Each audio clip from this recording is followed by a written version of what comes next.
இல்ல நான் இன்ட்ரெஸ்ட் போன வாரம் தான் பார்த்தேன். அதெல்லாம் படமே இல்லை. அந்த படத்தோட இந்த படம் நல்லா இருக்கு.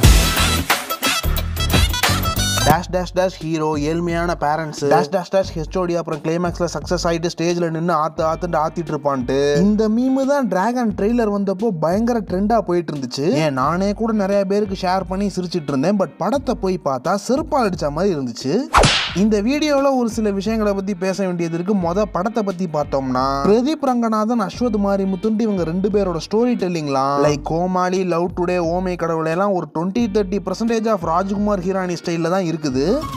லைக் ஒரு பிரச்சனையை எடுத்துக்கிட்டு அந்த பிரச்சனையோட பயங்கரமா சம்பந்தப்பட்ட ஒரு கேரக்டரை ப்ரொட்டாகனிஸ்டா வச்சு அந்த பிரச்சனையில அந்த கேரக்டர் ஃபேஸ் பண்ற ஸ்ட்ரகிள்ஸ், அந்த கேரக்டர் ஃபேஸ் பண்ற கன்ஃபியூஷன்ஸ் எல்லாம் ஒரு சென்சிபிளான காமெடியா கன்வே பண்ணிட்டு அப்புறம் கிளைமேக்ஸுக்கு ஒரு 1/2 மணி நேரம் முன்னாடி அந்த கோர் எமோஷனுக்குள்ள ஒரு ரைடு போயிட்டு இவ்வளவு நேரம் நம்ம பார்த்துட்டு இருக்க பிரச்சனைக்கான ஆரிஜின் என்ன, கான்சிக்வன்ஸ் என்ன, டேக் அவே என்னன்றதெல்லாம் அவங்களால முடிஞ்ச அளவுக்கு கரெக்டா தெளிவா சொல்ல ட்ரை பண்ணி ஒரு படத்தை முடிக்கிறாங்க. எனக்கு இவங்க 2 பேரோட ரைட்டிங்ல வந்த படங்கள்லாம் இந்த பேட்டர்ன்ல தான் ஃபீல் ஆகுது. இந்த டிராகன் படத்துக்குள்ள இருக்க பிரச்சனை என்ன, தண்ட கருமாந்திர தற்குறியா சுத்தக்கூடிய பசங்க, இந்த மாதிரி பசங்கள நானும் பார்த்திருக்கேன். ஏகப்பட்ட பேர் இப்படிலாம் இருக்க தான் செய்றாங்க. இதுல ப்ரொட்டாகனிஸ்ட் யாரு, ஸ்கூல்ல நல்ல பையனா இருந்துட்டு காலேஜ்ல தண்ட கருமாந்திரமான ஒரு கேரக்டர். இப்படி இருக்க கேரக்டர் காலம் போக போக ஃபேஸ் பண்ணக்கூடிய ஸ்ட்ரகிள்ஸ் என்ன, அதுக்கு அடுத்து இருக்க சாப்டர் மாதிரி இன்டர்வலுக்கு முன்னாடி இருக்க 20 மினிட்ஸும் இன்டர்வலுக்கு அப்புறம் இருக்க 40 மினிட்ஸும் வருது. அப்புறம் மிச்சம் இருக்க படம் வந்துட்டு கான்சிக்வன்சஸ் அண்ட் டேக் ஓவேன்ற மாதிரி முடியுது. இதை விட சிம்பிளா ஒரு கமர்ஷியல் படத்துக்கான ஸ்ட்ரக்சர் வேற என்ன இருந்துட முடியும் சொல்லுங்க. இதுக்கு நடுவுல டெம்பரவரியா குறுக்கு வழியில கிடைக்கக்கூடிய சக்சஸ், அப்புறம் அதோட பே ஆஃப்ன்ட்டு இதை தவிர படம் வேற எங்கேயுமே டைவர்ட் ஆகாம போயிருச்சு. அதுவே கொஞ்சம் நல்ல பாசிட்டிவ் தான்.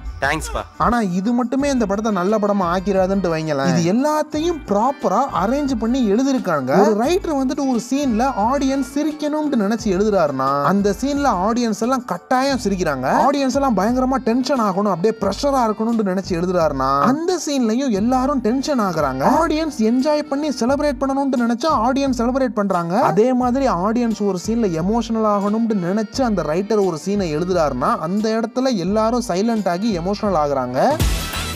இந்த காலத்துலலாம் காமெடி சீன்ஸ்ல டென்ஷன் ஆகுது, டென்ஷனான சீன்ஸ்ல சிரிப்பு வருது. அப்படி வர்ற படங்கள்லாம் பார்த்துருந்தீங்கன்னா தான் இந்த ரைட்டிங்லாம் எவ்வளோ மேலுன்றது உங்களுக்கு புரியும். தண்ட கருமாந்திரமா இருக்கவன என்னத்துக்கு பிஜிஎம்ஸ் போட்டு ஸ்லோ மோஷன் பண்ணி க்ளோரிஃபை பண்ணி காட்டணும். ஏன்னா அப்போலாம் அந்த மாதிரி தான் ஃபன்னா ஜாலியா சும்மா இருக்கும்போது காதுல பிஜிஎம்ஸ் கேட்டுட்டு சுத்திட்டு இருப்போம்ல. அப்படி இருக்கக்கூடியவனுக்கு எந்த இடத்துல ரியாலிட்டி ஹிட் ஆகுது, ரெக்கவரே ஆக முடியாம இருக்க லைஃப்ல தப்பு பண்ணி குறுக்கு வழியில போய் இன்னைக்கு எந்த ஊர் சினிமானாலும் ரொம்பவே கஷ்டமான பிளாட்னா என்னது தெரியுமா? ஒரு கெட்டவன் நல்லவனா ஒரு கெட்டவன் திருந்திட்டான்ற பிளாட் தான். ஈஸியா போர் அடிச்சிரும், ஈஸியா கிரிஞ்ச் ஆயிரும். இவர் அப்படியே அட்வைஸ் பண்ணுவாராம், அவர் திருந்திடுவாராம். என்னடா இவ்வளவு நேரம் படத்துல மொல்ல மாதிரித்தனம் பண்ணிட்டு கிளைமேக்ஸ்ல வந்து சரண்டர் ஆகுறேடான்ற கமெண்ட்ஸ்லாம் ஆடியன்ஸ் மைண்டுக்கு ஈஸியா வரும். இந்த படத்துலயும் அந்த பிளாட் இருக்குது. ஆனா 100% ஒர்க் ஆகுது. ஏன்னா சும்மா ஒரு சீன்ல டப்புன்னு திருந்திட்டான், டப்புன்னு நல்லவன் ஆயிட்டான் அப்படின்ட்டுலாம் இல்லாம கொஞ்சம் கொஞ்சமா என்னென்ன தப்புகளுக்கு எங்கெங்கெல்லாம் திருந்துறான், எப்படிலாம் எவால்வ் ஆகுறான், அவனோட பாஸ்ட் ரிசம்பிளன்ஸை காட்டுறதுக்கு ஒரு கேரக்டரை வச்சு பயங்கர பிரில்லியண்டா பண்ணிருந்தாங்க.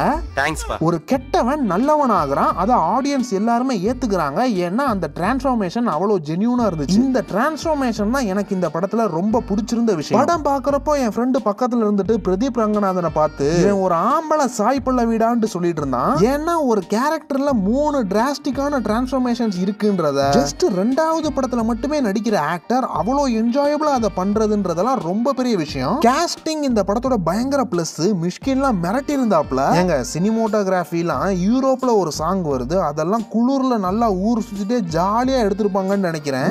ஒரு ஃப்ரேம்ஸும் அவ்வளோ பிளசண்டா இருந்துச்சு. அண்ட் லவ் டுடேக்கு வந்த மாதிரி ஃபெமினிஸ்டோட பஞ்சாயத்துலாம் இந்த படத்துக்கு வர போறது இல்ல. ஏன்னா எல்லாத்தையுமே அந்தந்த கேரக்டரோட ஷூஸ்ல இருந்து தான்ப்பா சொல்லியிருக்கோம்னு சொல்லி தப்பிச்சுப்பாங்க. அங்கங்க படம் சிரிப்பு வருது, எங்கேயுமே போர் அடிக்கல. நிறைய கெட்ட வார்த்தை வருது, பட் எல்லாமே ப்ராப்பர் கான்டெக்ஸ்டோட வருது. மிச்சபடி கொரான்ட்டு ஒருத்தர் ஒன்னு சொல்லலாம், ஏன் நானே கூட சொல்லலாம். பட் எதுக்கு சொல்லிக்கிட்டு இந்த படத்தெல்லாம் பிரச்சனையே இல்லாம பார்க்கலாம் தான். உண்மையை ஒத்துக்கிறேன், நான் ஏமாத்தி தான் ஜெயிச்சேன்.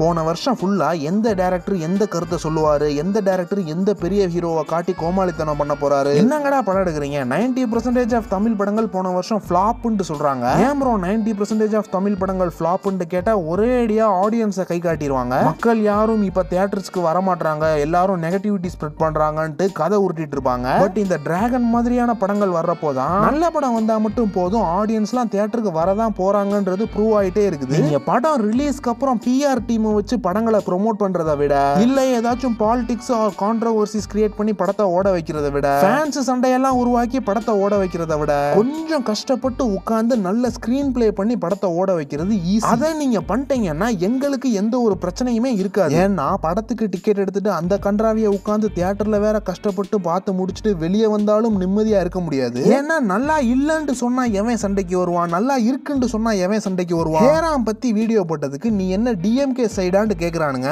Good question. ஸோ போன வருஷம் ஆன்லைனில் எத்தனை கிறுக்கணுங்களை வளர்த்து விட்டுருக்குன்னு யோசிச்சு பாருங்க. என்னை பொறுத்த வரைக்கும் எல்லாரும் பார்க்கக்கூடிய நல்ல படங்கள் வந்தால் மட்டும்தான் இவனுங்கெல்லாம் அமைதியாக இருப்பானுங்க. இந்த டிராகன் ஒன்றும் கல்ட் கிளாசிக்கு லெஜெண்டரி அப்படின்ட்டுலாம் நான் சொல்லலை. நானே ஒரு IMDb வெப்சைட்டாக இருந்தால் இதுக்கு ஒரு 7 மார்க் போடுவேன்னு வைங்களேன். மாசத்துக்கு ஒரு படம் இந்த மாதிரி வந்தாலே போதும், நான்லாம் ரொம்ப சந்தோஷமா இருப்பேன். எல்லாருமே ரொம்ப சந்தோஷமா இருப்போம். முதல்ல போட்ட காசு எடுக்கிற மாதிரி படம் எடுக்கடா, அப்புறமா 1000 கோடிக்கு படம் எடுக்கலாம். ஸோ இந்த வீடியோ முடிவில் ஹாப்பியாக ஃபீல் பண்ண வைக்கக்கூடிய விஷயம் என்னன்னா 2023 நான் சாட்டிஸ்ஃபைங்கா தியேட்டர்ல பார்த்த படங்கள்ன்றதே ஒரு 5-6 தான் இருக்கும். பட் இந்த வருஷத்துல இன்னும் 2வது மாசம் கூட தாண்டல, அதுக்குள்ள டொமினிக், குடும்பஸ்தன், அப்புறம் இதுன்ட்டு 3 படத்தை நான் தியேட்டர்ல என்ஜாய் பண்ணிட்டேன். ஸோ இப்படியே படங்கள் வந்தா பெருசா எவனும் சண்டை போட்டுக்க மாட்டாங்கன்னு நினைக்கிறேன்ப்பா. ரைட்டா?